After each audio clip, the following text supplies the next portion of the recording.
G M प्यारे विद्यार्थियों 10th class दी साइंस दी बुक दा chapter number 2 acids bases and salts आओ इस चैप्टर दी जो एक्सरसाइजेज ਹਨ at the end of the chapter ਉਹਦੇ ਸੋਲੂਸ਼ਨਸ ਨੂੰ ਕਰੀਏ ਅਤੇ ਸਮਝੀਏ। So be ready with your notebooks and pen ਤੇ ਵੀਡੀਓ ਪੌਜ਼ ਕਰਕੇ ਜਿਹੜੇ ਸੋਲੂਸ਼ਨਸ ਨੇ ਤੁਸੀਂ ਉਹਨਾਂ ਨੂੰ ਕਾਪੀ ਡਾਊਨ ਕਰ ਲੈਣਾ ਹੈ ਤੇ ਬਾਅਦ ਵਿੱਚੋਂ ਉਹਨਾਂ ਦੀ ਰਿਵੀਜ਼ਨ ਵੀ ਕਰ ਲੈਣੀ ਹੈ। ठीक है, सो आओ शुरू करिए। Question number 1, a solution turns red litmus blue, its pH is likely to be 1, 4, 5 और 10। ठीक है जी, सो आंसर बच्चों अगर 10 है, क्यों? Because pH value greater than 7 is indicative of alkaline nature of solution। J pH value 7 तो ज़्यादा होवे तो यह मतलब कि सोल्यूशन बेसिक है, एल्केलाइन है। तो बेसिस की निशानी होंगी है the basis turn red litmus blue. इन्होंने क्या है कि solution turns red litmus blue, यदा मतलब कि सोल्यूशन बेस है तो बेस का मतलब कि वही pH वैल्यू 7 तो ज़्यादा है। तो 7 तो ज़्यादा एक ही वैल्यू होगी 10, 5 भी घट है, 4 भी घट है, 1 भी घट है। सो आंसर आ गया D, that is its pH value is 10। Question number 2, a solution reacts with crushed egg shells. Crushed मैंने चूरा किया हुआ, मतलब आंडे का जो छिलका है उन्होंने लिया तो उन्होंने चूर कर दिता। ठीक है, to give a gas that turns lime water milky, मतलब कि जोड़ा सोल्यूशन जोड़ा है किसी चीज़ में रिएक्ट करता है तो वह गैस दिता है, तो गैस की करती है लाइम वाटर में मिल्की कर देंगी है। हम सानू पहली गल देखो बच्चों, लाइम वाटर पता होना चाहिए की होंगे। लाइम वाटर इज अपना कैल्शियम हाइड्रोक्साइड। ठीक है, lime water is calcium hydroxide. तो दूजी गल है कि जड़ा लाइम वाटर है कैल्शियम हाइड्रोक्साइड जो गैस पास करते हैं तो मिल्की हो जाती है। वो कि गैस है, वो गैस असीं पढ़ चुके हैं नोट्स में, that gas is carbon dioxide gas. तो हुण जिहड़ा बच्चों है कार्बन डाइऑक्साइड गैस जब किहदे नाल प्रोड्यूस करती है, जिथे कार्बोनेट होएगा, मैटल कार्बोनेट। ठीक है, हुण सानूं भी नॉलेज होनी चाहिए कि एग शैल जिहड़े हैगे ने कैल्शियम कार्बोनेट के बने होंगे हैं, इन्हां च कैल्शियम कार्बोनेट होंदा है। तो यह रिएक्ट कितना करते हैं, मतलब कि जो किहदे नाल कार्बोनेट नाल की चीज़ रिएक्ट करेगी तो कार्बन डाइऑक्साइड प्रोड्यूस होगी, वो हैगी एसिड। हुण देखो पोटैशियम क्लोराइड की है, सॉल्ट है। लीथियम क्लोराइड की है, सॉल्ट है। सोडियम क्लोराइड की सॉल्ट है। एक ही एसिड है इत्थे HCl, हाइड्रोक्लोरिक एसिड। सो साडा आंसर आ गया हाइड्रोक्लोरिक एसिड। तो दी एक्सप्लेनेशन की है, we know that carbonates of metals, ठीक है, react with acids to give off carbon dioxide gas. है असीं नोट्स विच पढ़ चुके हैं, तो सानूं चेता भी होना चाहिए, याद भी होना चाहिए कि acids react with carbonates and hydrogen carbonates of metals to give off carbon dioxide gas. तो कार्बन डाइऑक्साइड गैस ही करती है which turns lime water milky. तो जी कार्बन डाइऑक्साइड गैस है यह लाइम वाटर को मिल्की कर देंगी है। मतलब चूना जो कैल्शियम ऑक्साइड पानी च पाने तो वो राही जो कार्बन डाइऑक्साइड गैस गुजारते हो तो वह की बन जाता है, वो मिल्की बन जाता है। ठीक है बच्चों, यह निशानी है। सो अगली गल सानू पता होनी चाहिए कि egg shells contain calcium carbonate and the reaction किहड़ी बन जाएगी। फिर देखो कैल्शियम कार्बोनेट एग शैल्स हो गए तो यह तुहाडी हाइड्रोक्लोरिक एसिड हो गया, जो आंसर है साडा। इन्हें देता कैल्शियम क्लोराइड तो यह हो गया H2O तो नाल बन गया carbon dioxide gas. This carbon dioxide gas when passed through lime water will turn the lime water milky. So यह जिहड़ी गल्लां ने सानूं हमेशा हर वेले याद होनी चाहिए, कंठ होनी चाहिए। ठीक है, आगे चलिए। Question number 3, 10 milliliter of a solution of sodium hydroxide is found to be completely neutralized by 8 milliliter of a given solution of hydrochloric acid। सानू पता बच्चों कि एसिड्स HCl है and bases they neutralize each other. ठीक है, तो इन्होंने की किया कि 10 मिलीलीटर जो कास्टिक सोडा का सोल्यूशन है वो 8 मिलीलीटर के हाइड्रोक्लोरिक एसिड लूण वाले एसिड जोड़ा लूण वाला एसिड कह देंगे आम बोली में, हाइड्रोक्लोरिक एसिड को न्यूट्रलाइज करता है। सो बच्चे तो बड़ा सिंपल है, मतलब कि अगर एक एक बनाना 7 रुपए का आंदा है तो 2 बनाने 14 रुपए के आने। तो यह सिंपल यूनिटरी मैथड है। ये आंसर आएगा। तो कहना if we take 20 millilitre of the same solution of sodium hydroxide the amount of HCl solution the same solution as before required to neutralize it will be as 10 the double ਹੋ ਗਿਆ 20 ਤੇ 8 ਦਾ double ਹੋ ਗਿਆ 16। ਸੋ answer ਆ ਗਿਆ 16 millilitre. ਸੋ ਇਹ ਤੇ ਬੱਚੋ ਬੜਾ ਹੀ ਸਿੰਪਲ ਸਵਾਲ ਸੀਗਾ ਅਰਥਮੈਟਿਕ ਦਾ ਯੂਨਿਟਰੀ ਮੈਥਡ ਦਾ। ਠੀਕ ਹੈ, ਅਗਰ 10 ਮਿਲੀਲੀਟਰ ਨੂੰ ਨਿਊਟਰਲਾਈਜ਼ ਕੀਤਾ 8 ਮਿਲੀਲੀਟਰ ਨੇ ਤੇ 20 ਮਿਲੀਲੀਟਰ ਨੂੰ ਨਿਊਟਰਲਾਈਜ਼ ਕਰੇਗਾ 8 ਦਾ ਗੁਣਾ 2 16 ਮਿਲੀਲੀਟਰ। ठीक है, आगे चलिए। Question number 4, which one of the following types of medicines is used for indigestion? indigestion ਹੁੰਦਾ ਬੱਚਿਓ ਬਦਹਜ਼ਮੀ ਨੂੰ ਠੀਕ ਕਰਨ ਲਈ ਕਿਸ ਕਿਸਮ ਦੀ ਮੈਡੀਸਨ ਯੂਜ਼ ਕੀਤੀ ਜਾਂਦੀ ਹੈ। ਐਂਟੀਬਾਇਓਟਿਕ ਦੇ ਬੱਚਿਓ ਬੈਕਟੀਰੀਅਲ ਇਨਫੈਕਸ਼ਨ ਲਈ ਯੂਜ਼ ਕੀਤੀ ਜਾਂਦੀ ਹੈ। ਐਨਰਜੈਸਿਕ ਦਾ ਮਤਲਬ ਪੇਨ ਕਿਲਰ, ਜੇ ਕੋਈ ਸਿਰ ਦੁਖਦਾ ਹੈ, ਕੋਈ ਕਿਤੇ ਸੱਟ ਲੱਗੀ ਹੈ, ਦਰਦ ਹੋ ਰਹੀ ਹੈ ਤੇ ਦਰਦ ਨੂੰ ਦੂਰ ਕਰਨ ਲਈ ਐਨਰਜੈਸਿਕ ਹੁੰਦਾ ਹੈ। ਐਂਟਾਸਿਡ ਹੁੰਦਾ ਬੱਚਿਓ ਜਿਹੜਾ ਕਿ ਉਹ ਐਲਕਲਾਈਨ ਹੁੰਦਾ, ਬੇਸਿਕ ਹੁੰਦਾ ਤੇ ਐਸਿਡ ਨੂੰ ਨਿਊਟਰਲਾਈਜ਼ ਕਰਦਾ। ਸੋ ਇਹਦਾ ਆਨਸਰ ਹੈਗਾ ਸੀ। ਐਂਟੀਸੈਪਟਿਕ ਵੀ ਦੇਖ ਲਈਏ, ਜਰਮਸ ਨੂੰ ਮਾਰਨ ਵਾਲਾ, ਜਦੋਂ ਕਿਤੇ ਸਾਡੇ ਸੱਟ ਲੱਗ ਜਾਂਦੀ ਹੈ, ਚਮੜੀ ਫਟ ਜਾਂਦੀ ਹੈ, ਖੂਨ ਆਉਂਦਾ ਤੇ ਉੱਤੇ ਅਸੀਂ ਆਇਓਡੀਨ ਜਾਂ ਕੋਈ ਹੋਰ ਡਿਟੋਲ ਜਾਂ ਹੋਰ ਐਂਟੀਸੈਪਟਿਕ ਲਗਾਉਂਦੇ ਹਾਂ। ਠੀਕ ਹੈ, ਸੋ ਇਹ ਦਵਾਈਆਂ ਨੇ ਅਲੱਗ-ਅਲੱਗ। ਐਂਟੀਬਾਇਓਟਿਕ ਬੈਕਟੀਰੀਅਲ ਇਨਫੈਕਸ਼ਨ ਵਾਸਤੇ, ਐਨਰਜੈਸਿਕ ਪੇਨ ਵਾਸਤੇ, ਐਂਟਾਸਿਡ ਐਸਿਡਿਟੀ ਵਾਸਤੇ, ਐਂਟੀਸੈਪਟਿਕ ਇਨਫੈਕਸ਼ਨ ਨੂੰ ਮਤਲਬ ਕਿ ਉਹ ਇਨਫੈਕਸ਼ਨ ਨਾ ਹੋ ਜਾਵੇ, ਕੀੜੇ ਮਾਰਨ ਵਾਸਤੇ, ਜੋ ਜਰਮਸ ਨੂੰ ਮਾਰਨ ਵਾਸਤੇ। ਸੋ ਇਹਦਾ ਆਨਸਰ ਹੈ ਬੱਚੋ ਸੀ। ਤੇ ਇਹ ਐਕਸਪਲੇਨੇਸ਼ਨ ਹੈ indigestion is caused by excess of hydrochloric acid in the stomach. ਅਸੀਂ ਜਾਣਦੇ ਹਾਂ, ਤੁਸੀਂ ਆਪਣੇ ਲਾਈਫ ਪ੍ਰੋਸੈਸਿਸ ਵਿੱਚ ਮੈਂ ਜਿਹੜਾ ਵੀਡੀਓ ਬਣਾ ਚੁੱਕਾ ਹਾਂ, ਉਸ ਤੁਸੀਂ ਪੜ੍ਹਿਆ ਕਿ ਸਾਡਾ ਸਟੋਮਕ ਜਿਹੜਾ ਹੈ, ਸਾਡਾ ਢਿੱਡ ਜਿਹੜਾ ਹੈ, ਪੇਟ ਹੈ, ਉਹ ਹਾਈਡਰੋਕਲੋਰਿਕ ਐਸਿਡ ਪੈਦਾ ਕਰਦਾ ਹੈ। ਤੇ ਜਦੋਂ ਅਸੀਂ ਜ਼ਿਆਦਾ ਖਾਣਾ ਖਾ ਲੈਂਦੇ ਹਾਂ, ਗਲਤ ਖਾਣਾ ਖਾ ਲੈਂਦੇ ਹਾਂ ਤੇ ਐਸਿਡ ਦੀ ਮਾਤਰਾ ਜ਼ਿਆਦਾ ਹੋ ਜਾਂਦੀ ਹੈ, ਜਿਹਦੇ ਨਾਲ ਅਸੀਂ ਕਹਿੰਦੇ ਐਸਿਡਿਟੀ ਹੋ ਗਈ ਜਾਂ ਤੇਜ਼ਾਬ ਬਣਦਾ ਪਿਆ, ਤੇ ਉਹ ਨਿਊਟਰਲਾਈਜ਼ ਹੁੰਦਾ ਬੱਚੋ ਐਂਟਾਸਿਡ ਦੇ ਨਾਲ। And antacid means anti acid, acid ਦਾ ਐਂਟੀ ਹੈਗਾ, ਆਪੋਜ਼ਿਟ ਹੈਗਾ, ਵਿਚ ਇਜ਼ ਐਲਕਲਾਈਨ। ਇਹ ਜ਼ਿਆਦਾਤਰ ਮੈਗਨੀਸ਼ੀਅਮ ਹਾਈਡਰੋਕਸਾਈਡ ਹੁੰਦਾ ਹੈ ਨਾ, ਜਿਹਨੂੰ ਅਸੀਂ ਮਿਲਕ ਆਫ ਮੈਗਨੀਸ਼ੀਆ ਵੀ ਕਹਿ ਦਿੰਦੇ ਹਾਂ। ਤੇ ਇਹ ਜਿਹੜੀ ਚੀਜ਼ ਹੈ ਇਹ ਯੂਜ਼ ਕੀਤੀ ਜਾਂਦੀ ਹੈ ਇਸ ਕੰਮ ਲਈ। ਠੀਕ ਹੈ, ਓਕੇ, ਅੱਗੇ ਚਲੀਏ। Question number 5, write word equations and then balanced equations. पहले वर्ड इक्वेशन लिखो, फिर बैलेंस्ड इक्वेशन लिखो। Taking place when dilute sulphuric acid reacts with zinc granules. Granules होंगे बड़े दाने, ग्रैन्यूल्स का मतलब दाने। ठीक है, the reaction between dilute sulfuric acid and zinc granules is sulfuric acid plus zinc, zinc sulfate जमा हाइड्रोजन गैस। सो यह बन गई balanced equation, sulphuric acid zinc, zinc sulphate plus hydrogen gas. आगे चलिए, part B, dilute hydrochloric acid reacts with magnesium ribbon. ठीक है, the reaction between dilute hydrochloric acid and magnesium ribbon is hydrochloric acid plus magnesium gives magnesium chloride plus hydrogen gas, hydrochloric acid magnesium, magnesium chloride, hydrogen gas. So यह balance करता है, इतना है 2। पहली equation पहली balance C ji part A दी सी। आगे चलिए, अगला आ गया dilute sulphuric acid reacts with aluminium powder.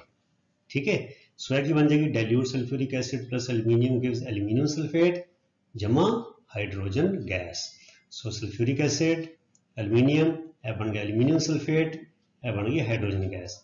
ਹੁਣ ਇੱਥੇ ਐਲੂਮੀਨੀਅਮ 2 ਹੈਗਾ, ਪਹਿਲੇ ਮੈਟਲ ਕਰਾਂਗੇ, ਸੋ ਇੱਥੇ 2 ਐਲੂਮੀਨੀਅਮ ਕਰ ਦਿੱਤਾ, ਇਹ ਤੇ ਕੰਮ ਹੋ ਗਿਆ। ਹੁਣ ਅਗਲਾ ਸਲਫੇਟ ਕਰਾਂਗੇ, ਸਲਫੇਟ 3 ਹੈਗੇ ਨੇ ਇੱਥੇ, ਸੋ ਇੱਥੇ 3 ਲਗਾਤਾ। ਸੋ ਸਲਫੇਟ 3 ਹੋ ਗਏ, ਹੁਣ ਹਾਈਡਰੋਜਨ 3 ਨੂੰ 6 ਹੋ ਗਿਆ ਤੇ ਇੱਥੇ ਅਸੀਂ 3 ਲਗਾ ਦਿੱਤਾ ਤੇ ਇਹ ਸਾਡੀ ਇਕੁਏਸ਼ਨ ਬੈਲੈਂਸਡ ਹੋ ਗਈ। ਅੱਗੇ ਚਲੀਏ,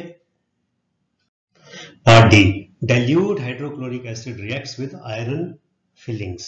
ठीक है, the reaction between dilute hydrochloric acid and iron fillings is dilute hydrochloric acid plus iron fillings gives iron 2 chloride and hydrogen gas। so यह बन गया बच्चों हाइड्रोक्लोरिक एसिड जमा आयरन जमा फेरिक क्लोराइड, जिसको कहते हैं आयरन 2 क्लोराइड जमा हाइड्रोजन। जिस तरह मैग्नीशियम का रिबन की रिएक्शन सी और सिमिलर है बिल्कुल। ठीक है, सो इतने क्लोरीन 2 हाइड्रोजन 2, सो इतने 2 लग गया and the equation is balanced. बड़ा सिंपल सी बच्चों है। Okay, question number 6, compounds such as alcohols and glucose also contain hydrogen. Glucose विच भी हाइड्रोजन होती है, C6H12 है ना, O6। ਤੇ ਐਲਕੋਹਲਸ ਵਿੱਚ ਵੀ ਹੁੰਦੀ ਹੈ, OH ਇਹਨਾਂ ਦਾ ਹੁੰਦਾ, ਠੀਕ ਹੈ, ਇਹਦੇ ਵਿੱਚ ਵੀ ਹਾਈਡਰੋਜਨ ਹੁੰਦੀ ਹੈ, ਬਟ ਆਰ ਨॉट ਕੈਟਾਗਰਾਈਜ਼ਡ ਐਜ਼ ਐਸਿਡਸ, ਪਰ ਇਹਨਾਂ ਨੂੰ ਐਸਿਡ ਕਰਕੇ ਨਹੀਂ ਜਾਣਿਆ ਜਾਂਦਾ, ਠੀਕ ਹੈ, ਇਹਨਾਂ ਦੀ ਗਿਣਤੀ ਐਸਿਡਸ ਵਿੱਚ ਨਹੀਂ ਹੁੰਦੀ। Describe an activity to prove it. आओ बच्चों करिए सवाल, बड़ा इंटरेस्टिंग सवाल है, चंगी तरह देखो इनू। ओके, पहले असी एक्सप्लेनेशन करांगे, फिर एक्टिविटी करांगे, दोनों काम नाल नाल हो जाणगे, है ना।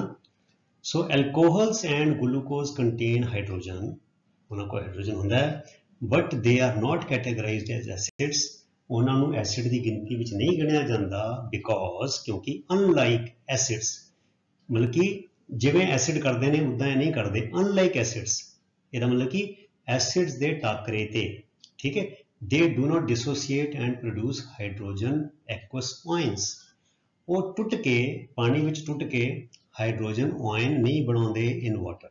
जिसले पानी च इन्हां नूं पा दिता जाए, एसिड्स जिहड़े ने वो टुट जाते हैं, ब्रेक हो जाते हैं ते हाइड्रोजन आयन बनाते हैं, पर यह ग्लूकोज ते एल्कोहल हाइड्रोजन आयन नहीं बनाते। दीज हाइड्रोजन एक्वस आयंस यानी hydronium ions are responsible for the acidic properties of acids। ਇਹ ਹਾਈਡਰੋਜਨ ਆਇਨ ਕਰਕੇ ਹੀ ਜਿਹੜੇ ਐਸਿਡ ਨੇ ਉਹ ਐਸਿਡ ਕਰਕੇ ਜਾਣੇ ਜਾਂਦੇ ਹਨ। ਤੇ ਜੇ ਐਲਕੋਹਲ ਔਰ ਗਲੂਕੋਜ਼ ਐਸਿਡ ਹਾਈਡਰੋਜਨ ਆਇਨ ਬਣਾਉਣਗੇ ਹੀ ਨਹੀਂ ਤੇ ਫਿਰ ਅਸੀਂ ਉਹਨੂੰ ਐਸਿਡ ਕਿਵੇਂ ਕਹਿ ਸਕਦੇ ਹਾਂ, ਨਾ ਭਾਈ, ਉਹਨਾਂ 'ਚ ਵਾਲਾ ਗੁਣ ਹੀ ਨਹੀਂ ਹੈਗਾ, ਉਹਨਾਂ 'ਚ ਖੂਬੀ ਨਹੀਂ ਹੈਗੀ। Due to the presence of the ions, acid solutions are electrically conductive। ਦੂਜੀ ਗੱਲ ਇਹ ਆ ਗਈ कि आयन होने करके ही यह जोड़े एसिड सोल्यूशन ने इन्हां राही बिजली प्रवाहित होती है, बिजली ट्रैवल करती है, electricity flows through them, and solutions of alcohols and glucose do not conduct electricity, इन्हां राही बिजली पैदा नहीं होती, बिजली नहीं ट्रैवल नहीं करती, as they do not have any ions in them, क्योंकि इन्हां विच आयंस पैदा ही नहीं होंगे। Following activity goes on to prove this. असीं हुण एक्टिविटी करांगे बच्चों, ਇਹ ਡਾਇਗਰਾਮ ਦਾ ਤੁਸੀਂ ਵੀ ਪ੍ਰੈਕਟਿਸ ਕਰ ਲੈਣੀ ਹੈ, ਮੈਂ ਤੁਹਾਡੇ ਲਈ ਬਣਾਏ ਨੇ ਡਾਇਗਰਾਮ ਤੇ ਤੁਸੀਂ ਵੀ ਇਹਨੂੰ ਬਣਾਉਣਾ ਹੈ ਔਰ ਪ੍ਰੈਕਟਿਸ ਕਰਨੀ ਹੈ। ਆਓ ਦੇਖੀਏ ਕਿਹੜੀ ਐਕਟੀਵਿਟੀ ਹੈ, ਪਹਿਲੇ ਡਾਇਗਰਾਮ ਦੇਖਾਂਗੇ ਤੇ ਫਿਰ ਉਹਦੀ ਡਿਸਕ੍ਰਿਪਸ਼ਨ ਵੀ ਦੇਖਾਂਗੇ। ਓਕੇ ਬੱਚੋ, ਇਹ ਬਣ ਗਿਆ ਤੁਹਾਡੀ ਐਕਟੀਵਿਟੀ, ਠੀਕ ਹੈ। ਇਹ ਮਤਲਬ ਕਿ ਟੇਕ ਹੈ rubber cork and pierce two nails into the cork, ਵਿੱਚ ਦੋ ਕਿੱਲਾਂ ਕੱਢ ਦਿੱਤੀਆਂ ਤਾਂ pierce, and connect the two nails to the terminals of 6 volt battery through a bulb. Through a bulb means पहले बल्ब कनैक्ट करो, एक टर्मिनल, दूजा टर्मिनल इत्थे कनैक्ट किया तो फिर बैटरी नाल लाता। Connect the two nails to 6 volt battery through a bulb, मतलब कि विच बल्ब पा दो, बल्ब का कनैक्शन कर दो, ठीक है। तो फिर असीं किन्ने कहंदे, then 1 by 1 pour solutions of hydrochloric acid and sulphuric acid and observe the bulb. तो यह देखने में आएगा कि हाइड्रोक्लोरिक एसिड के सोल्यूशन जो पाया तो बल्ब जग गया, फिर तुसी इनू कढ़ दो तो सल्फ्यूरिक एसिड का सोल्यूशन पाओ तो फिर देखोगे फिर बल्ब जगेगा। ਇਹਦਾ मतलब की होया कि ये राही बिजली पैदा हो रही, बिजली जा रही है, तो बिजली जा रही है तो ये अंदर आयंस भी है। That means hydrochloric acid and sulphuric acid they dissociate into ions and conduct electricity. फिर तुसी यह कढ़ दिता, हुण यह सोल्यूशन कढ़ दिते। Now you put solutions of alcohol and glucose 1 by 1। तो देखांगे जो एल्कोहल का सोल्यूशन पाया तद भी बल्ब नहीं जगया, जो ग्लूकोज का सोल्यूशन पाया घोल पाया तद भी बल्ब नहीं जगया। बल्ब नहीं जगया मतलब कि बिजली नहीं जा रही, मतलब कि बिजली इत्थे आके रुक गई, है ना, ये नहीं गई, जो सोल्यूशन है ये बिजली नहीं पैदा हुई, आयंस नहीं बने, ये आयंस नहीं बने। सो जो आयंस नहीं बने तो और हाइड्रोजन तो सीगा ग्लूकोज विच, एल्कोहल विच, तो हाइड्रोजन आयन बनने चाहिए थे, हाइड्रोजन आयन नहीं बने, बिजली नहीं पैदा हुई, है ना। That shows that despite alcohols and glucose having hydrogen in them they are not categorised as acids. ठीक है बच्चों, यह एक्टिविटी डायग्राम तुसी बना के इहदा अभ्यास कर लेना है। बड़ा सिंपल डायग्राम है, देखो सीधी लाइन इधर ड्रॉ की, फिर सीधी लाइन इधर ड्रॉ की, फिर बीकर बन गया, इत्थे ट्रेपीजियम बनाता, इत्थे दो किल्लां कढ़ दित्तियां, इत्थों दी सीधे गए बैटरी बनाती। सो सिंपल, दो डायग्राम बना दो बच्चों, तुसी प्रैक्टिस करो तो 5-5 मिनट के विच तुहाडा डायग्राम तैयार हो जाएगा। आओ इस डायग्राम का जिहड़ा वेरवा है, जो डिस्क्रिप्शन है, वो भी देखिए किदां लिखना है। इधर लिखना है, टेक अ रबर कॉर्क, एक रबर कॉर्क लो, एंड पियर्स मैंने गढ़ दो, खोब दो, 2 नेल्स इनटू इट, इस दो किल्लां गढ़ दो जिहड़ियां तुहानूं दिखाईयां काले रंग दियां। Connect the nails to the 2 terminals of a 6 volt battery ਤੇ 6 ਵੋਲਟ ਦੀ ਬੈਟਰੀ ਦੇ ਨਾਲ ਇਹ ਦੋ ਕਿੱਲਾਂ ਨੂੰ ਕਨੈਕਸ਼ਨ ਦੇ ਦਿਓ ਥਰੂ ਅ ਬਲਬ ਵਿੱਚ ਬਲਬ ਲਾ ਦਿਓ ਛੋਟਾ ਹਨਾ ਜਾਂ ਟਾਰਚ ਵਾਲਾ ਬਲਬ ਹੁੰਦਾ ਹੈ। ਪਲੇਸ ਦੀ ਕੌਰਕ ਇਨ ਅ ਗਲਾਸ ਬੀਕਰ, ਹੁਣ ਇਹ ਜਿਹੜਾ ਕੌਰਕ ਹੈਗਾ ਤਾਰਾਂ ਨਾਲ ਜੁੜਿਆ ਜਿਹੜਾ ਸਰਕਟ ਬਣਾਇਆ ਇਹਨੂੰ ਬੀਕਰ 'ਚ ਰੱਖ ਦੇਵੋ ਗਲਾਸ ਬੀਕਰ ਵਿੱਚ।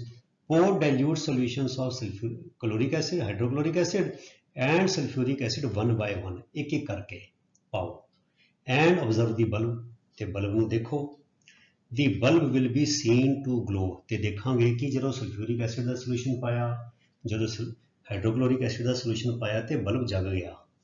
now repeat the procedure, ਹੁਣ ਇਸੇ ਵਿਧੀ ਨੂੰ ਫੇਰ ਦੁਬਾਰਾ ਦੁਹਰਾਓ with solution of glucose and then of alcohol, ਪਹਿਲੇ ਗਲੂਕੋਜ਼ ਦਾ ਸੋਲੂਸ਼ਨ ਦੇ ਨਾਲ ਟਰਾਈ ਕਰ ਲਓ ਫਿਰ ਅਲਕੋਹਲ ਦੇ ਸੋਲੂਸ਼ਨ ਨਾਲ ਟਰਾਈ ਕਰ ਲਓ।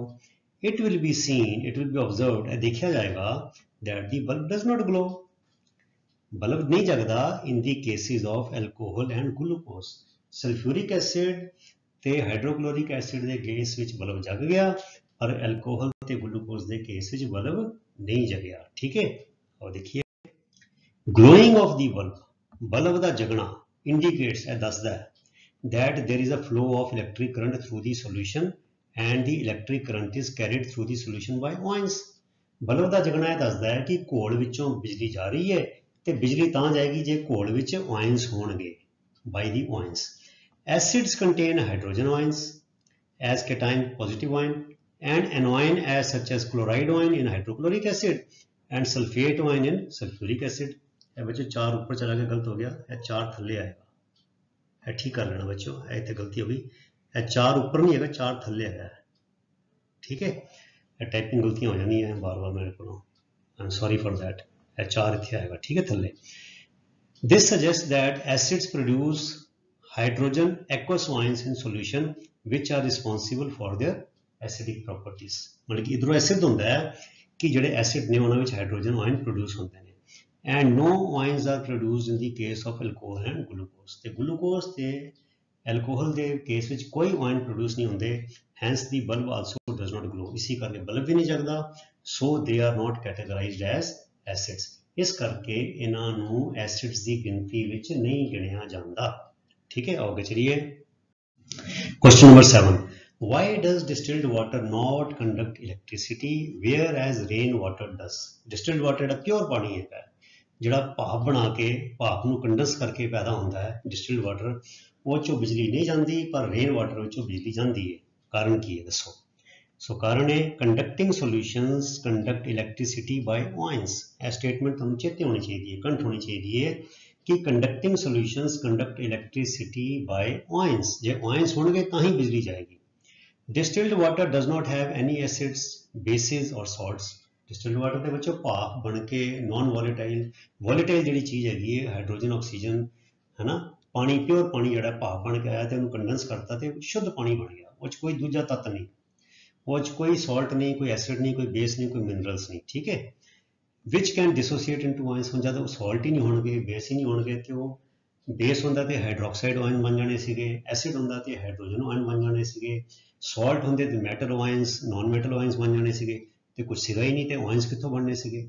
ਠੀਕ ਹੈ ਨਾ, so which can dissociate into ions, ਉਹ ਹੁੰਦੇ ਹੀ ਨਹੀਂ ਉਹਦੇ ਵਿੱਚ, hence distilled water does not conduct electricity. ਲਓ ਜੀ ਗੱਲ ਬਣ ਗਈ, ਸਾਡਾ ਡਿਸਟਿਲਡ ਵਾਟਰ ਇਸ ਕਰਕੇ ਬਿਜਲੀ ਪ੍ਰਵਾਹਿਤ ਨਹੀਂ ਕਰਦਾ। Acid rain on the other hand, ਮਤਲਬ ਦੂਜੇ ਬੰਨੇ ਜਿਹੜੀ ਐਸਿਡ ਰੇਨ ਹੈ ਹੈਜ਼ ਐਸਿਡਸ, ਉਹ 'ਚ ਐਸਿਡ ਹੁੰਦੇ ਨੇ। ਮੈਂ ਬੱਚੋ ਐਸਿਡ ਰੇਨ ਨਹੀਂ ਲਿਖਣਾ ਸੀਗਾ, ਰੇਨ ਵਾਟਰ ਲਿਖਣਾ ਸੀਗਾ, ਰੇਨ ਵਾਟਰ, ਇੱਥੇ ਰੇਨ ਵਾਟਰ ਲਿਖ ਲਓ, ਐਸਿਡ ਲਿਖਣ ਦੀ ਲੋੜ ਨਹੀਂ। ਜਿਹੜਾ ਆਮ ਰੇਨ ਵਾਟਰ ਹੈ ਉਹਦੇ ਵਿੱਚ ਵੀ ਐਸਿਡਸ ਹੁੰਦੇ ਨੇ। on the other hand has acids like nitric acid and sulfuric acid which provide hydrogen cations and anions of nitrates and sulfates। ਸਾਡੀ ਅੱਜ ਕੱਲ੍ਹ ਬੱਚੇ ਜਿਹੜੀ ਬਾਰਿਸ਼ ਹੈਗੀ ਜਿਹੜਾ ਮੀਂਹ ਪੈਂਦਾ ਹੈ ਇਹ 'ਚ ਸਲਫਰ ਡਾਈਆਕਸਾਈਡ ਗੈਸ ਵੀ ਹੈਗੀ ਹੈ ਪੋਲਿਊਸ਼ਨ ਦੇ ਕਰਕੇ, ਨਾਈਟ੍ਰੋਜਨ ਡਾਈਆਕਸਾਈਡ ਗੈਸ ਵੀ ਹੈਗੀ ਹੈ, ਕਾਰਬਨ ਡਾਈਆਕਸਾਈਡ ਗੈਸ ਵੀ ਹੈਗੀ, ਸੋ ਕਾਰਬੋਨਿਕ ਐਸਿਡ ਵੀ ਹੁੰਦਾ ਹੈ। ਸੋ ਥੋੜ੍ਹੇ ਬਹੁਤ ਐਸਿਡਿਕ ਨਾਨ ਮੈਟਲਿਕ ਗੈਸਿਸ ਹੁੰਦੀਆਂ, ਸੋ ਇੱਥੇ ਤੁਸੀਂ ਇਹ ਐਸਿਡ ਰੇਨ ਨਹੀਂ ਲਿਖਣਾ, ਇੱਥੇ ਰੇਨ ਵਾਟਰ ਲਿਖਣਾ ਹੈ, ਗਲਤੀ ਹੋ ਗਈ ਬਿਲਕੁਲ, ਰੇਨ ਵਾਟਰ ਲਿਖਣਾ ਹੈ, do not right acid rain. ਮਤਲਬ ਆਂਸਰ ਸੇਮ ਹੋਏਗਾ, ਐਸਿਡ ਰੇਨ ਵੀ ਕੰਡਕਟ ਕਰਦੀ ਹੈ ਤੇ ਰੇਨ ਵਾਟਰ ਵੀ ਕੰਡਕਟ ਕਰਦੀ ਹੈ। ਅੱਜ ਕੱਲ੍ਹ ਜਿਹੜੀ ਸਾਡੀ ਰੇਨ ਵਾਟਰ ਹੈ ਉਹ ਐਸਿਡਿਕ ਹੀ ਹੈ, ਉਹ 'ਚ ਥੋੜ੍ਹਾ ਬਹੁਤ ਐਸਿਡ ਦਾ ਅੰਸ਼ ਹੁੰਦਾ ਹੈ ਜ਼ਰੂਰ। ਠੀਕ ਹੈ, ਸੋ ਥੋੜ੍ਹੇ ਬਹੁਤ ਸਾਡੇ 'ਚ ਨਾਈਟ੍ਰੇਟ ਸਲਫੇਟਸ ਹਾਈਡਰੋਜਨ ਆਇਨਸ ਹੁੰਦੇ ਨੇ, that is why acid rain conducts electricity। ਤੇ acid rain ਦੀ ਉੱਤੇ ਲਿਖ ਦਿਓ that is why rain water conducts electricity. ठीक है, आंसर सेम है बच्चों एसिड रेन का भी ते रेन वाटर का भी। सो इत्थे एसिड रेन की जगह रेन वाटर लिख दो। जे यही सवाल आ जाए एसिड रेन कंडक्ट्स, फिर जवाब यही होएगा। ठीक है, आगे चलिए। Question number 8, why do acids not show acidic behaviour in the absence of water. J hydrogen chloride gas सुकी हो, ड्राई हो, पानी ना हो, फिर एसिडिक बिहेवियर नहीं दिखाते, क्यों? The acidic answer है the acidic behavior of acids is due to hydrogen aqueous ions. Aqueous means पानी होना चाहिए, और hydronium ions.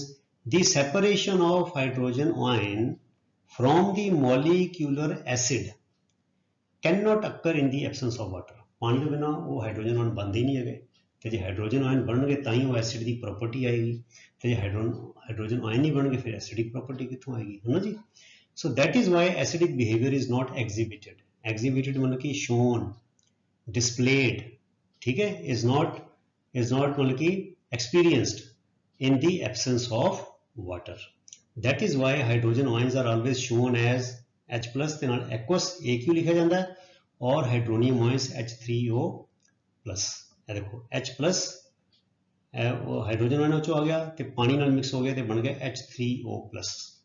यहाँ इन्हों हाइड्रोनियम आयन इदा करके लिखा जाएगा तो यहाँ H प्लस एक्वस करके लिखा जाएगा। एक्वस का मतलब कि पानी विच, पानी तो बिना यह नहीं बनेगा। ठीक है, सो जो नहीं बनेगा तो एसिडिक प्रॉपर्टी भी नहीं आएगी। ठीक है बच्चों, आगे चलिए।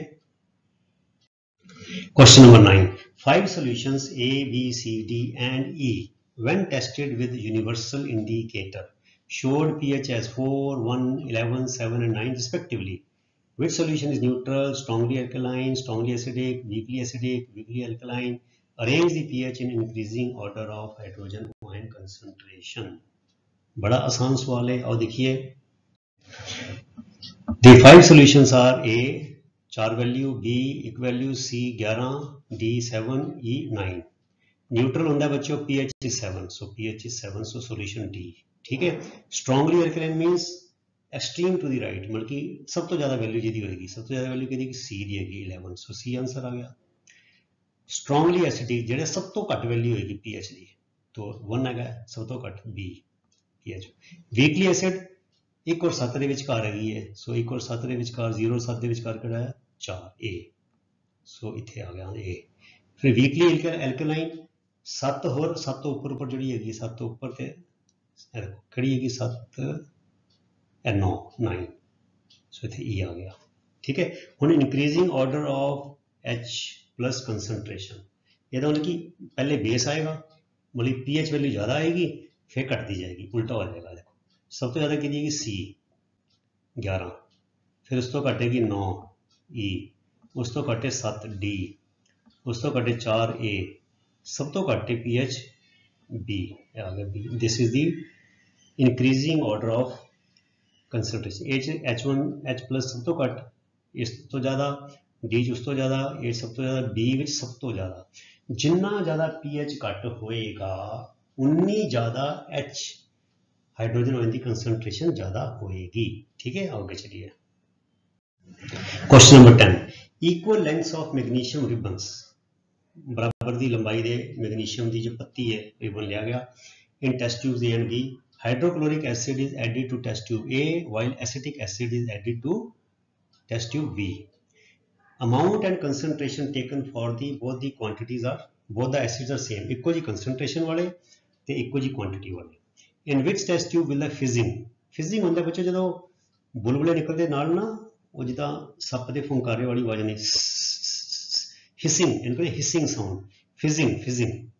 ਜਦੋਂ ਅਸੀਂ ਕੋਈ ਸੌਫਟ ਡਰਿੰਕ ਖੋਲਦੇ ਹਾਂ, ਕੈਨ ਖੋਲਦੇ ਹਾਂ, ਉਹ 'ਚੋਂ ਵੀ ਆਵਾਜ਼ ਆਉਂਦੀ ਹੈ, ਗੈਸ ਜਿਹੜੇ ਆਵਾਜ਼ ਕੱਢ ਕੇ ਨਿਕਲੇ ਨਾ, ਅਸੀਂ ਉਹਨੂੰ ਕਹਿੰਦੇ ਫਿਜ਼ਿੰਗ। ਅਕਰ ਮੋਰ ਵਿਗੋਰਸਲੀ ਮੈਨੇ ਜ਼ਿਆਦਾ ਸਟਰੋਂਗ, ਜ਼ਿਆਦਾ ਤੇਜ਼ੀ ਨਾਲ ਕਿਹਦੇ ਵਿੱਚ ਹੋਏਗੀ ਫਿਜ਼ਿੰਗ, ਕਿਹੜੀ ਟੈਸਟ ਵਿੱਚ ਹੋਏਗੀ ਐਂਡ ਵਾਈ ਅਤੇ ਕਿਉਂ, ਆਓ ਦੇਖੀਏ। ਫਿਜ਼ਿੰਗ ਅਕਰਸ, ਇਹ ਕਿਉਂ ਹੁੰਦੀ ਹੈ? Fizzing occurs due to the evolution of hydrogen gas when a metal reacts with an acid. ਠੀਕ ਹੈ ਨਾ ਬੱਚਿਓ, ਜਦੋਂ ਮੈਟਲ ਐਸਿਡ ਨਾਲ ਰਿਐਕਟ ਕਰਦਾ ਹੈ ਤੇ ਮੈਟਲ ਸੌਲਟ ਬਣਦਾ ਹੈ ਤੇ ਗੈਸ ਹਾਈਡਰੋਜਨ ਗੈਸ ਨਿਕਲਦੀ ਹੈ। ਇਨ this case ਫਿਜ਼ਿੰਗ will ਅਕਰ more ਵਿਗੋਰਸਲੀ in the test tube A। ਇਸ ਕੇਸ ਵਿੱਚ test tube A containing HCl J hydrochloric acid है वो फिजिंग ज़्यादा होएगी, D ਜਿਹਦੇ एसिटिक एसिड है वो घट होएगी। क्यों? This is because HCl is a stronger acid, क्योंकि वो एसिटिक एसिड तो स्ट्रोंग है and has much greater concentration of hydrogen ion, तो जो हाइड्रोजन आयन ज़्यादा होंगे तो हाइड्रोजन गैस ज़्यादा बनेगी। सो सिंपल, जिन्ना स्ट्रोंग एसिड होएगा उन्नी ज़्यादा क्वांटिटी हाइड्रोजन आयन की होएगी, तो जिन्नी ज़्यादा हाइड्रोजन आयन की कंसनट्रेशन होगी उन्नी ज़्यादा हाइड्रोजन गैस बनेगी। सो सिंपल, बड़ा सिंपल जो लॉजिकल आंसर है। So greater concentration of hydrogen ions as compare to acetic acid. So reaction भी लिख देती है, साड़ी इसी बने प्रैक्टिस हो जाएगी। उन्होंने रिएक्शन लिखना नहीं किया, ਅਸੀਂ लिख दें, कोई गल नहीं, साडा अभ्यास हो जाएगा। Hydrochloric acid plus magnesium, magnesium chloride plus hydrogen gas, acetic acid plus magnesium, बन गया magnesium acetate plus hydrogen gas. ठीक है बच्चों, ओके चलिए question number 11, fresh milk has a pH of 6। ਇਹਦਾ मतलब कि ਜਿਹੜਾ ਦੁੱਧ ਹੈਗਾ ਉਹ ਵੀ ਸਲਾਈਟਲੀ ਬੜਾ ਹਲਕਾ ਤੇਜ਼ਾਬੀ ਗੁਣ ਹੁੰਦਾ ਵਿੱਚ, ਕਿਉਂਕਿ 7 ਜਿਹੜਾ ਨਿਊਟਰਲ ਹੈ ਤੇ 7 ਤੋਂ ਥੱਲੇ acidic. How do you think the pH will change as it turns into curd. ਕਹਿੰਦੇ ਜਦੋਂ ਉਸ ਦੁੱਧ ਦਾ ਦਹੀਂ ਬਣੇਗਾ ਤੇ ਤਦ pH ਵਿੱਚ ਕੀ ਤਬਦੀਲੀ ਆਏਗੀ। Explain your answer. ਤੇ ਆਂਸਰ ਹੈ as milk changes to curd, ਜਦੋਂ ਦੁੱਧ ਦਹੀਂ ਬਣਦਾ ਹੈ its pH will fall below 6। ਇਹਦੀ pH ਵੈਲਿਊ 6 ਤੋਂ ਹੋਰ ਥੱਲੇ ਆ ਜਾਏਗੀ। ਇਹ ਤੇ ਹੈਗਾ ਪਹਿਲਾ ਪਾਰਟ ਦਾ ਆਂਸਰ। ਕੀ ਹੋਏਗਾ ਫਿਰ ਕਹਿੰਦੇ ਕਿਉਂ ਹੋਏਗਾ। This is because in the process of changing from milk to curd, मतलब कि जी प्रक्रिया है दुध तो दही बनने की, ये की होंगे लैक्टिक एसिड इज प्रोड्यूस्ड। एक लैक्टिक एसिड जोड़ा है वो पैदा होता है which makes curd more acidic than milk. तो जो मोर एसिडिक है तो pH की वैल्यू थले आ जाएगी। ठीक है, सो जो दुध तो दही बनता है लैक्टिक एसिड पैदा होता है, तो जिले एसिड ऐड हो गया, एसिड की कंसनट्रेशन बढ़ गई, वो खटास ज़्यादा आ गई, तो इस करके उसकी pH की वैल्यू थले आ जाएगी। ठीक है, ओके चलिए question number 12, a milkman adds a very small amount of baking soda. Baking soda तुम पता बच्चों की होता है सोडियम हाइड्रोजन कार्बोनेट। ठीक है, टू फ्रैश मिल्क। ठीक है, वो ताजे दूध में पाता है, क्यों पाता है, कहने why does the shift the pH of the fresh milk from 6 to slightly alkaline. वो इदा क्यों करता है कि जो pH है दुध का 6 तो थोड़ा ज़्यादा हो जाए, क्योंकि जो बेकिंग सोडा है वो एल्कलाइन है, तो जो सोडा पा दोगे तो pH की वैल्यू इनक्रीज हो जाएगी, 6 तो ऊपर हो जाएगी। ठीक है, why does this milk take a long time to set this curd. कहते फिर यह वाला दुध जे सोडा ऐड किया गया होवे वो फिर दही सहेजे कितनी नहीं बनता, दही बनने में ज़्यादा टाइम लगता है। आओ देखिए जवाब की है। Part A, he shifts the pH of the fresh milk from 6 to slightly alkaline। क्यों alkaline सवाल जवाब है टू प्रिवेंट रोकने वास्ते मिल्क फ्रॉम बिकमिंग सॉवर, किते खट्टा ना हो जाए, दूध खट्टा ना हो जाए एंड दस गेटिंग स्पॉइल्ड, ताकि वह दूध जड़ा है लंबे समय तक ठीक रहे तो बेच के अपना मुनाफा खट सके, वो कमाई कर सके। क्योंकि जे ज़्यादा समय लग जाएगा तो दूध की होगा जो एसिडिक है तो छेती खराब हो जाएगा, खट्टा होकर खराब हो जाएगा, तो दुध विकेगा नहीं। तो वह चाहता है कि दुध छेती खराब ना हो, दुध ही चाहता है, तो वो की करता थोड़ा जिहा सोडा पा देंदा है, वो दुध एल्कलाइन हो जाता है, फिर सहजे किते खट्टा नहीं होंदा ते खराब नहीं होंदा। ठीक है, हुण देखिए part B, this milk takes a long time to set as curd. हुण यह वाला दुध दही बनाने च ज़्यादा समय लैंदा है, क्यों, because the alkalinity of the milk, क्योंकि सोडा पाया वो एल्कलाइन हो गया, is first neutralised by the lactic acid. ਹੁਣ ਦੁੱਧ ਤੇ ਪਹਿਲੇ ਐਸਿਡ ਸੀ ਤੇ ਲੈਕਟਿਕ ਐਸਿਡ ਜੇ ਉਹ ਦੁੱਧ ਵਿੱਚ ਸੋਡਾ ਨਾ ਪਾਇਆ ਹੁੰਦਾ ਉਹ ਤੇ ਪਹਿਲੇ ਐਸਿਡਿਕ ਹੈਗਾ ਤੇ ਉਹਨੇ ਦਹੀਂ ਛੇਤੀ ਬਣ ਜਾਣਾ ਸੀਗਾ। ਪਰ ਕਿਉਂਕਿ ਉਹ ਚ ਉਹਨੇ ਸੋਡਾ ਪਾਤਾ ਹੈ ਤੇ ਸੋਡੇ ਦੀ ਜੀ ਐਲਕਲਿਨਿਟੀ ਹੈ ਪਹਿਲੇ ਉਹਨੂੰ ਕੱਟਣ ਨੂੰ ਟਾਈਮ ਲੱਗੇਗਾ, ਉਹਦੀ ਐਲਕਲਿਨਿਟੀ ਦੇ ਅਸਰ ਨੂੰ ਖਤਮ ਕਰੇਗਾ, ਨਿਊਟਰਲ ਕਰੇਗਾ ਤੇ ਫਿਰ ਜਾ ਕੇ ਉਹ ਦਹੀਂ ਬਣੇਗਾ। ਸੋ ਇਸ ਕਰਕੇ ਉਹਦਾ ਦੋਹਰਾ ਕੰਮ ਹੋ ਗਿਆ, ਮਤਲਬ ਕਿ ਦਹੀਂ ਬਣਾਉਣ ਦਾ ਕੰਮ ਤਾਂ ਜ਼ਿਆਦਾ ਲੱਗ ਗਿਆ ਕਿਉਂਕਿ ਪਹਿਲੇ ਉਹਨੂੰ ਕੀ ਕਰਨਾ ਹੈ, ਉਹਦੀ ਐਲਕਲਿਨਿਟੀ ਨੂੰ ਰਿਡਿਊਸ ਕਰਨਾ ਹੈ तो फिर न्यूट्रल करना है तो फिर वह दही बनाना है। ठीक है, सो यदा आंसर है the alkalinity of the milk is first neutralised by the lactic acid and thereafter the curd forms. उस तो बाद फिर दही बनता है, मतलब कि जो उन्हें मिठा सोडा पाता, सोडियम हाइड्रोजन बाइकार्बोनेट पा देता, सोडियम हाइड्रोजन कार्बोनेट पाता या जिन्हें बेकिंग सोडा पाता, उन्हें लैक्टिक एसिड का दही बनने की प्रक्रिया को लंबा करता, उन्हें वह काम बढ़ा दिता कि कहता पहले यह जो मेरे अड़िका पा रहा है एल्कलाइन सोडियम जड़ा बेकिंग सोडा है ਇਹਨੂੰ मैं लंबे करा, ਇਹਦਾ मैं असर खत्म करा तो फिर दही बनेगा, तो असर खत्म करने में टाइम ज़्यादा लग गया, ठीक है ना। इस करके जिहड़ा ਇਹ वाला दुध है ਇਹਦੇ दही बनने में टाइम ज़्यादा लगता है, ठीक है। आगे चलिए, question number 13, plaster of Paris should be stored in a moisture proof container, explain why.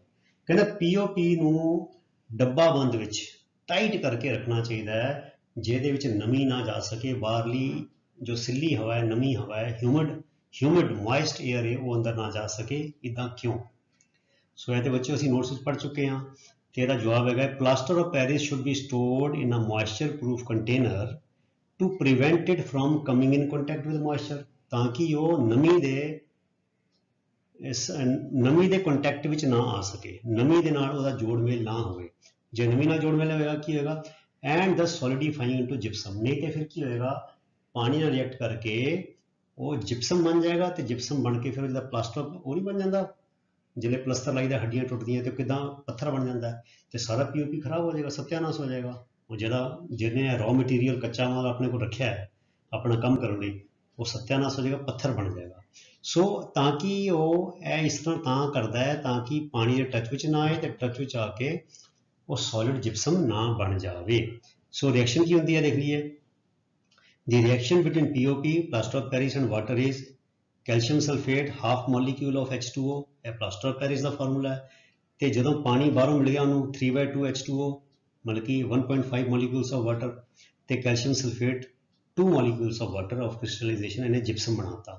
ਤੇ ਜੇ ਮੈਂ ਦੋਨੋਂ ਪਾਸੇ ਇਹਨੂੰ ਮਲਟੀਪਲਾਈ ਕਰਦਾ, multiplying by 2, so that I can get rid of these fractions, ਤੇ ਕੀ ਬਣ ਗਿਆ 2 calcium sulfate 1 molecule of water, 3 molecules of water, अगर 2 calcium sulphate with 2 molecules of water of crystallisation, यह हो गया जिप्सम, तो यह हो गया POP, यह बन जाएगा सॉलिड, तो खराब हो जाएगा, उसका सत्यानाश हो जाएगा। इस करके POP should be kept in moisture free containers. आगे चलिए, question number 14, what is a neutralisation reaction, give 2 examples. Neutralisation reaction की होंदी है, 2 उदाहरण दवो, नोट्स पढ़ चुके हैं। वो देखिए, the reaction between an acid and a base is known as neutralisation. So simple, the reaction is exothermic, इच बड़ी हीट प्रोड्यूस होती है, and it produces salt and water. तो जनरल रिएक्शन की है एसिड जमा base salt water heat. Example ले लो 2, कोई भी ले लो, hydrochloric acid sodium hydroxide sodium chloride H2O जमा heat, sulphuric acid magnesium hydroxide magnesium sulphate H2O जमा हीट। पानी और हीट जरूर आएगा तो इतने सॉल्ट बन जाएगा, ठीक है, sodium chloride salt magnesium sulphate salt, ठीक है बच्चों। सो इधर जो तुसी कैल्शियम का एग्जांपल ले सकते हो, नाइट्रिक एसिड का एग्जांपल ले सकते हो, काफ़ी सारे एग्जांपल है, ठीक है। आगे चलिए, क्वेश्चन नंबर 15, लास्ट क्वेश्चन है ਤੁਹਾਡੀ exercise the, give 2 important uses of washing soda and baking soda. Washing soda ਤੇ बेकिंग सोडा ਦੇ ਦੋ ਜਿਹੜੀਆਂ ਇਹਦੇ यूजेस ने, ਇਹਦੀ ਵਰਤੋਂ है, ਉਹਦੇ ਉਦਾਹਰਨ ਦਿਓ। So 2 important uses of washing soda are used as a domestic cleaning agent, साफ सफाई ਲਈ, पाउडर मतलब कि ਜਿਹੜੇ ਹੈ ਕੱਪੜੇ ਧੋਣ ਲਈ, ਸਾਬਣ ਲਈ, ਪਾਊਡਰ ਲਈ ਵਰਤਿਆ ਜਾਂਦਾ ਹੈ। Use for removing permanent hardness of water, ਤੇ ਜਿਹੜੇ ਪਾਣੀ ਬਹੁਤ ਹਾਰਡ ਹੁੰਦਾ ਹੈ, ਜਦੋਂ ਝੱਗ ਨਹੀਂ ਬਣਦੀ, ਕੱਪੜੇ ਨਹੀਂ ਧੋਤੇ ਜਾ ਸਕਦੇ, ਨਹਾਉਣਾ ਬੜਾ ਔਖਾ ਹੋ ਜਾਂਦਾ ਹੈ, ਤੇ ਇਹਦੇ ਨਾਲ ਭਾਂਡਿਆਂ ਤੇ ਕਈ ਚੀਜ਼ਾਂ ਤੇ ਬੜੇ ਸਾਰੇ ਦਾਗ ਪੈ ਜਾਂਦੇ ਨੇ। ਸੋ ਇਹ use for removing permanent hardness of water, ਉਹਦੇ ਲਈ ਵੀ ਵਰਤਿਆ ਜਾਂਦਾ ਹੈ। The 2 important uses of baking soda are, it is used as a raising agent in baking industry, जिथे बिस्कुट बनते हैं, केक बनते हैं, पेस्ट्रियां बनती, रेजिंग एजेंट वो पान के नाल फिर कार्बन डाइऑक्साइड बनती है, बुलबुले बनते हैं, तो चीज़ स्टफ जिदा स्पॉन्जी टाइप बन जाती है, स्पॉन्ज वांगू बन जाती है, केक जिदा बनते हैं साढ़े, ब्रेड बनती है, बंद बनते हैं, हाँ, वो यूज़ किया जाता है। And used in soda acid fire extinguishers, फैक्ट्रियां विच, कैमिकल फैक्ट्रियां विच, वेयर हाउसिस विच, गोदाम विच आम सोडा एसिड फायर एक्सटिंग्विशर वरते जाते हैं, तो वो जो फायर एक्सटिंग्विशर ने वो जोड़ा बेकिंग सोडा है वरत्या जाता है। सो प्यारे विद्यार्थियों, with this we come to the end of this chapter and its exercise. ये चैप्टर जोड़ा है वो भी समाप्त हो जाता है, असी नोट्स भी कर ले 2 वॉल्यूम में, इन टैक्सट क्वेश्चन भी कर ले, तो साड़ी एक्सरसाइज भी हुण खत्म हो गई है। सो अगले वीडियो तक लिए गुड बाय। तुसी इसी तरह डट के मेहनत के नाल, डेडिकेशन के नाल, डिसिपलिन के नाल ते रेगुलरिटी के नाल अपनी पढ़ाई करते रहो और अगे बढ़ते रहो। तुहाडा सारिਆਂ ਦਾ बहुत बहुत धन्यवाद। रब रखा। Thank you very much.